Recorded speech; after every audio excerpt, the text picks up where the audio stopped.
Bom, então a gente agora abre para perguntas. Se alguém quiser dar um microfone. Essas perguntas, né?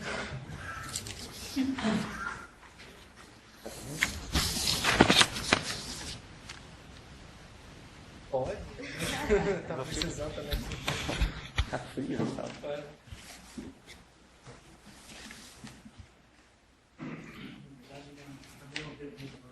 É um esclarecimento, só a minha título de conhecimento, Marcelo, e talvez o professor em relação à questão da liberdade no Nietzsche, porque eu estou trabalhando também um pouco da questão da liberdade em Heidegger, né? Certo. E essa questão da pensar numa liberdade não metafísica, ou questionar os fundamentos metafísicos da liberdade.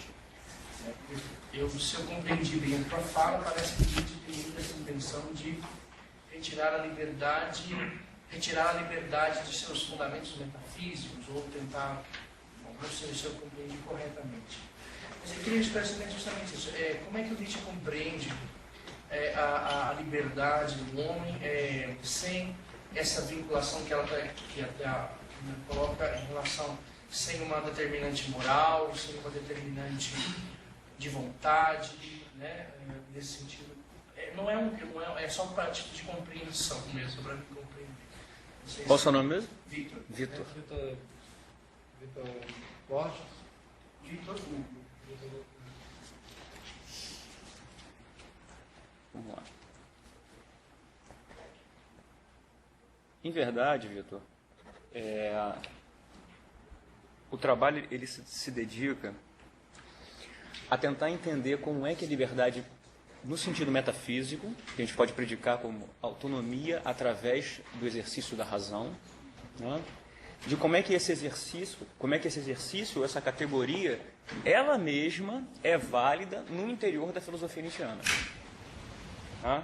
Então, o primeiro passo nosso é tentar compreender como é que, a partir do Nietzsche, a gente não pode simplesmente descartar a categoria liberdade no sentido metafísico. O que isso significa? Né? Significa que, num primeiro plano, Nietzsche faz uma descrição da vida, faz uma investigação da vida, né? E compreende que ela é uma relação entre forma e transformação e devir, né? E essa relação provoca sempre um estado de vir a ser, um estado de deveniência, de aparecimento e desaparição de algumas formas. Né? No interior dessa lógica, o homem está incessantemente fadado a ter de fazer sempre novamente as mesmas ou outras ações. Tá? O problema para o Nietzsche, pelo menos para o jovem Nietzsche, há uma diferença entre o jovem Nietzsche e os trabalhos posteriores, mas isso, a gente tem que trabalhar com mais calma, mas o problema para o Nietzsche é que o homem não é capaz de perceber essa realidade da vida de maneira crua, ou seja, sem nada que medie essa visão. É fundamental que alguns sentidos significados sedimentados no interior da própria relação entre os homens, né? Sentidos derivados, porque sedimentados a partir da relação e não ontológicos, no sentido mais próprio do termo, né? Fundamentais derivados, não fundamentais de primeira ordem, né? Esses sentidos ontológicos derivados, como liberdade, como coisa em si, como amor, qualquer sentido ou significado produzido, direita, esquerda, baixo, cima, alto, dentro, qualquer sentido produzido no interior da metafísica ocidental, entre eles a liberdade, são fundamentais para que o homem, então, possa mediar a relação dele com a vida, já que ele não pode se relacionar com a vida de maneira a compreendê-la em sua totalidade, né? Em sua... Clément Rosset vai dizer isso, em sua... Imediaticidade. Exatamente, na sua imediatez ou imediaticidade. Então, o que acontece? O meu trabalho era de mostrar como é que o jovem Nietzsche está preocupado em mediatizar a relação entre o homem e a vida, entre a vida no que ela é mais propriamente, em seu fundamento. Né? E como é que esse Nietzsche mediatiza? Como é que esse Nietzsche faz com que esse homem, a um só tempo, perceba isso que vida é, mas que possa também esquecer isso que vida é, né? E sucumbir. Quer dizer, e esquecer isso que vida é propriamente sucumbir no interior do mundo cotidiano, para usar uma expressão do Heidegger, e aí já encaminhar a tua segunda colocação. Né? Como é que Nietzsche faz isso? Nietzsche faz isso dizendo que qualquer categoria que apareceu no interior da história ocidental, qualquer sentido ou significado, são bem-vindos, né? Ou são adequados, se entendidos como derivados, e se são capazes de fazer com que o homem suporte a vida, sobrevive e se conserve. Né? Inclusive a liberdade. Quase que o Estado liberal, né? Não, seria uma espécie de necessidade. Agora, a apropriação moral disso é que realmente Nietzsche não concordaria com ela, né? Ou seja, se você tem razão e autonomamente e pode usufruir dela ou utilizá-la de forma autônoma, né? Suspenso em relação aos afetos, aos desejos, se você pode fazê-lo e não o faz corretamente, você pode ser responsabilizado pelos teus atos, né? Isso é um desdobramento que aí sim, esse desdobramento nos força, né, a criticar junto ao Nietzsche a liberdade metafísica. Né? Mas a liberdade metafísica propriamente, o ato de ir se guiando, ir concretizando o mundo a partir da promessa ou da crença, né, de que eu sou uma razão autônoma, ela mesma não é problemática para o Nietzsche, pelo contrário, né, é uma das possibilidades, entre outras muitas, né, de que o homem possa mediar a relação dele com a vida. Né?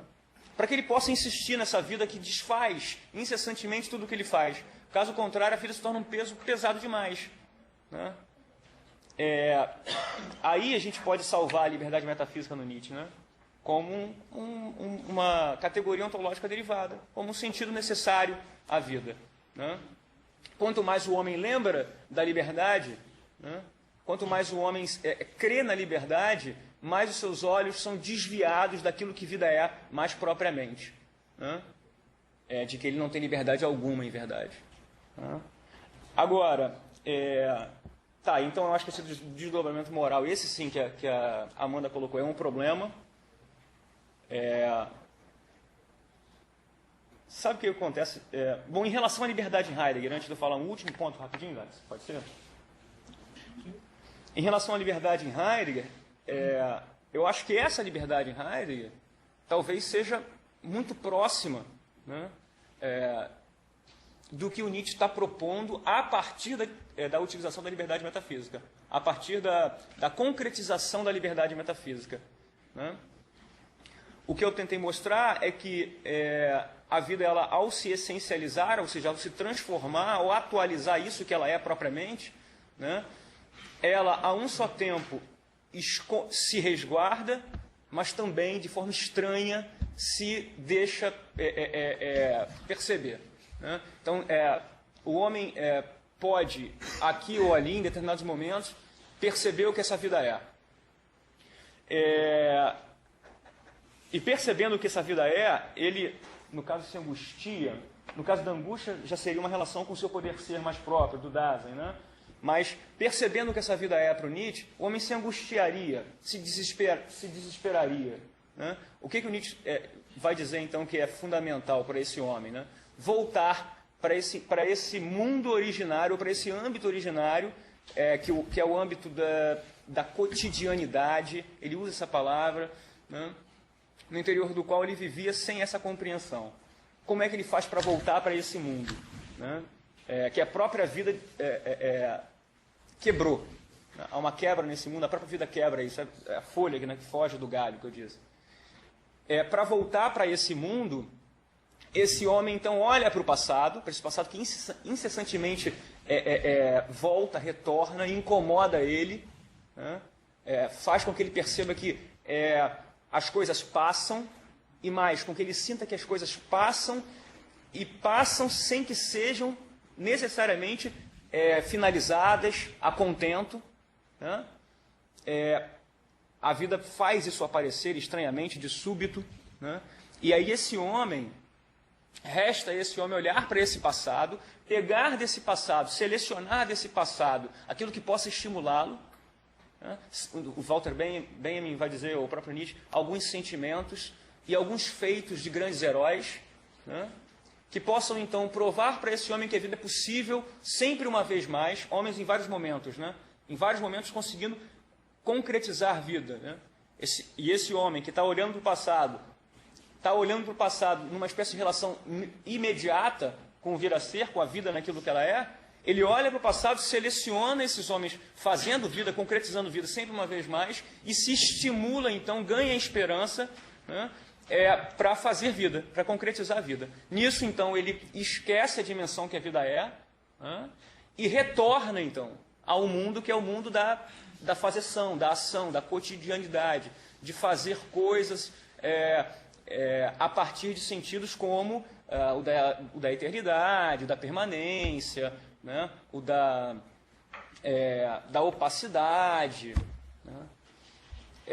Eu acho que essa tentativa, isso é uma investigação que eu quero levar a cabo, eu acho que essa tentativa do Nietzsche de mostrar a importância da história, ou da arte, ou de qualquer ciência, para restituir esse mundo histórico, essa atmosfera cinzenta que ele chama, eu acho que essa tentativa de reconstituir esse mundo histórico, de alguma maneira, está muito relacionada, primeiro, o mundo ahistórico, melhor dizendo, né? Primeiro, esse mundo ahistórico, a noção de mundo no Heidegger, né? Nesse mundo no qual, na origem, na maioria das vezes, o Dasein, que é o ser privilegiado, está lançado, que é o mundo do impessoal, do impróprio, da cotidianidade. Me parece que esse ahistórico pode ser predicado numa analogia com esse mundo, né? Me parece que o Nietzsche, então, tem um esforço de fazer com que o homem retorne a esse mundo, né? Que é um esforço que também eu entendo como primordial no Heidegger, né?